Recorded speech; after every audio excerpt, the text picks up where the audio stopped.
36% of billionaires surveyed by UBS relocated in 2025. Not their money, not their companies, themselves. And among the ones under 54 years old, the ones still building, still running things, still shaping how the American economy works, that number was 44%. They didn't call it leaving, they called it optionality, a plan B, sovereign diversification. Here's the translation. The people with the most power over the American economy have quietly started buying an exit ramp. And you weren't invited to build one. Renee is a registered nurse in Phoenix. She makes $3,200 a month after taxes. Her rent went up $400 in the last 2 years. Her student loan payments resumed. Her car insurance premium increased after she filed one claim. She has no ability to move her income to a lower tax state without leaving her job. She cannot incorporate herself in Ireland to pay a lower rate. She cannot apply for a Maltese passport as an insurance policy against political instability.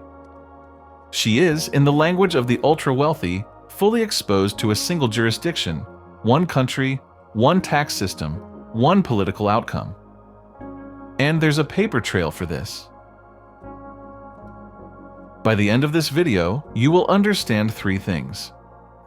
First, how a specific class of Americans has built a legal, financial, and residential infrastructure designed to protect them from any single country's worst outcomes, including this one. Second, why that infrastructure exists, who built it, and who it was built for. Third, and this is the part nobody says out loud, what it means for the rest of America when the people running the economy no longer fully live inside its consequences. This is not a story about rich people traveling. It's a story about who gets to buy their way out of risk and who gets left inside it. Here's how this works today. There is an entire industry, global in scale, completely legal, aggressively marketed, whose only product is helping wealthy people pick a backup country. The largest firm in this space is a company called Henley Partners. They are not immigration lawyers. They are, in their own words, the global leader in residence and citizenship by investment. What that means in plain English, if you have the money, they will help you buy a second passport from a foreign government, a legal residence in a country you may never live in, and the right to claim a different nationality than the one you were born into. In 2025, applications from Americans to Henley Partners for alternative residence and citizenship programs rose 99% year over year. 99% in a single year. That is not noise, that is a structural shift. But this industry didn't start in 2025. The residency by investment model was invented in 1984. St. Kitts and Nevis, a small 2-island nation in the Caribbean, needed foreign capital badly enough that they created a program. Pay us $250,000 and we will give you a passport. No residency requirement, no language test, a clean transaction. It was, at the time, a niche product used by a handful of wealthy investors from developing countries who wanted visa-free access to Europe and North America. Nobody in Washington paid much attention. It was too small, too obscure. Then Portugal launched its Golden Visa program in 2012. Malta launched its Individual Investor program in 2014. Greece followed in 2013. The UAE created its Golden Visa framework in 2019. Each one of these programs was built on the same logic. Governments were selling legal status as a capital attraction tool, and wealthy buyers from around the world, including increasingly the United States, were purchasing it. The logic flipped in 2 waves. The first wave came after 2016. American political polarization crossed a threshold where a small but growing group of ultra-wealthy people began seriously asking the question they had never asked before: what happens if this country goes somewhere I can't operate in? Peter Thiel, the billionaire co-founder of PayPal and Palantir, became a New Zealand citizen in 2011. He applied for a Maltese passport in 2022. And in 2025, he moved to a $12 million mansion in Buenos Aires, enrolled his children in school there, and told the New York Times in 2026, "The moment China takes Taiwan or Russia takes Lithuania, I'm in Buenos Aires. It's good to have a plan B for civilization." The second wave came after 2024. Several U.S. states began advancing wealth tax proposals, including California's 5% surcharge on assets over $50 million. And the political climate in both directions became unpredictable enough that wealthy advisors began treating jurisdictional risk the same way they treat financial risk, as something to be hedged, diversified, and managed before a crisis makes the move harder. To understand why 2025 was the inflection point, you need to understand what was sitting on the legislative calendar. California was advancing a proposal to impose a 5% annual surcharge on assets above $50 million. Not income, assets, everything you own, stock holdings, real estate, private equity stakes, taxed every single year simply for existing. At the federal level, proposals for a billionaire minimum tax had reached the Senate floor more than once in the prior 2 years. A tax on unrealized gains, meaning on wealth that hasn't been sold yet, was circulating seriously enough that major wealth advisory firms were building escape scenarios around it. For someone with $500 million in appreciated stock that they have never sold, an unrealized gains tax is not theoretical. It is an immediate annual bill on wealth that exists only on paper. And in a world where that bill is coming, where the political momentum in multiple states is moving in the same direction, the calculus on a $200,000 Caribbean passport changes completely. That is the moment the hedging market accelerated, not because billionaires suddenly disliked America, but because for the first time in decades, the legislative environment was creating a credible, near-term cost to staying fully inside the American tax system with no exit. The 99% spike in Henley Partners applications didn't come from nowhere. It came from a spreadsheet.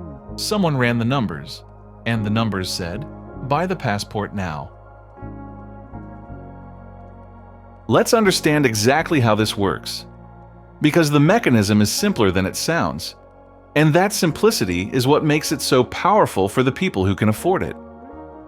The formal name is jurisdictional arbitrage. That's a finance term. Here's what it actually means. Just like a company shops for the cheapest supplier, the wealthiest people on Earth shop for the cheapest legal system, the one with the lowest taxes, the most stable government, the best access to other countries without a visa, and the most political distance from whatever they're trying to insulate themselves from. Think about it this way. Imagine you have $100 million.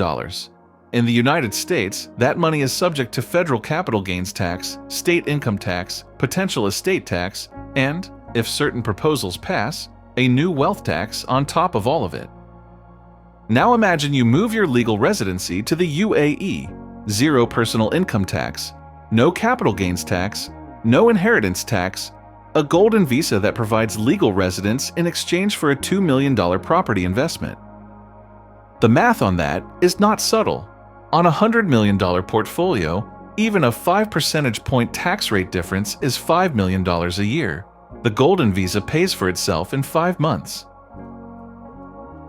That's the machine, and it is fully legal.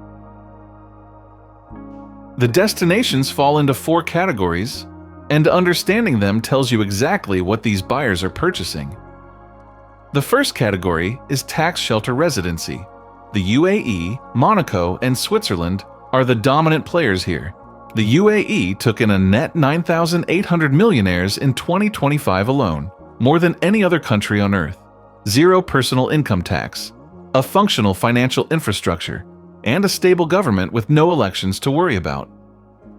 The second category is insurance passports. This is what the Caribbean programs offer: St. Kitts, Antigua and Barbuda, St. Lucia, Grenada. Each of these countries sells full citizenship for somewhere between $100,000 and $250,000. No requirement to ever live there. What you're buying is a second passport, a document that gives you the legal right to leave the United States and enter dozens of other countries without needing permission. It's emergency infrastructure. The third category is Europe's golden visa programs. Portugal, Greece, and Italy have each offered residency in exchange for property investment or capital contributions. Business Insider reported in June 2026 that more than half of American applications processed by Henley Partners this year were going to European programs. What Europe offers that the Caribbean doesn't? Legitimacy. The fourth category is what Peter Thiel chose: a full physical relocation to a backup country. For a cohort of libertarian-leaning Silicon Valley billionaires, Buenos Aires is not just cheaper. It's an experiment in the kind of governance they prefer. Here is the scale of what is happening globally. In 2025, approximately 142,000 millionaires relocated across international borders. That number is projected to exceed 165,000 in 2026. The Altrada wealth intelligence firm published a report in April 2026 stating that billionaires and centimillionaires, quote, no longer rely on a single system, market, or passport. What advisors are calling this, in their own internal language, is portfolio construction applied to citizenship, the same diversification logic that says, don't put all your money in one stock, now says, don't put all your legal status in one country. And the motivation has changed. Earlier waves of wealthy global migration were offensive, people chasing growth markets, lower costs, tax advantages in good times. This wave is defensive. Protection first, optimization second. A Gallup poll from November 2025 found that 1 in 5 Americans said they would like to immigrate. Among women aged 15 to 44, it was 40%. The difference between them and the billionaires is not desire. The difference is the ability to pay for it. There is a term that advisors at firms like Henley Partners use internally. They call it the passport portfolio. The logic maps directly onto how a financial portfolio is built. You hold U.S. citizenship as your base asset, your primary. Then you layer on a Caribbean citizenship as liquidity insurance. Fast to acquire, low cost, no residency requirement. Then you add European residency as a longer-term hedge. Slower, more expensive, but it opens the entire Schengen zone and signals permanence. Then, if you are in the top tier, you add a physical backup residence, a property in a country whose political trajectory you trust more than the one you started in. By the time Peter Thiel was moving his children into a Buenos Aires school in 2025, he already held 3 layers of that portfolio: New Zealand citizenship, a Maltese passport application on record, and now a physical Argentine residence. That is not one exit. That is a cascading set of exits, each one more permanent than the last. New Zealand was Layer 1, a stable English-speaking democracy at maximum geographic distance from every major geopolitical flashpoint. Malta was Layer 2, full European Union citizenship, meaning the right to live and work anywhere in 27 countries. Argentina under Milei was Layer 3, an ideological experiment that Thiel and a cohort of libertarian Silicon Valley founders are personally invested in seeing succeed. Most Americans know this pattern only from the outside. A rich person who moved abroad. What they are actually looking at is a structured asset allocation. The asset class is legal status. The portfolio manager is a firm like Henley Partners. And the minimum investment is higher than most American families will ever hold in total net worth. That's not a lifestyle. That's infrastructure. The asymmetry is not accidental. It is structural. The U.S. tax code treats income differently depending on whether it comes from labor or from capital. If you earn a salary, you pay ordinary income tax, up to 37% federal plus state. If you own assets and they increase in value, you pay capital gains tax, capped at 20% federally, and often deferred or avoided through legal structures entirely. That gap between taxing your labor and taxing your wealth is precisely what funds the ability to relocate. A billionaire who never takes a salary, who holds appreciated stock instead, who uses loans secured against that stock to live on, pays effectively zero income tax in years they choose not to sell. And those are also the years they are accumulating the capital to pay for a Maltese passport, a Lisbon apartment, and a Buenos Aires school enrollment. This is how the machine converts a structural tax advantage into a physical exit option. They are not cheating the system. They are running it exactly as designed. Here's where this breaks open. Every one of these programs, the Caribbean passports, the golden visas, the UAE residencies, was sold to the public as a development tool. Governments needed foreign capital to build roads, hospitals, universities. Wealthy investors needed legal flexibility, a clean trade. What nobody said out loud is that when wealthy people begin systematically purchasing optionality to leave a country, they are making a bet. They are betting that the country's trajectory is bad enough to justify the cost. And when enough of them make that bet simultaneously, when a 99% spike in applications happens in a single year, that bet becomes a signal. The signal is not that America is collapsing. The signal is that the people with the most information about America's economic and political trajectory are quietly buying insurance against its worst outcomes.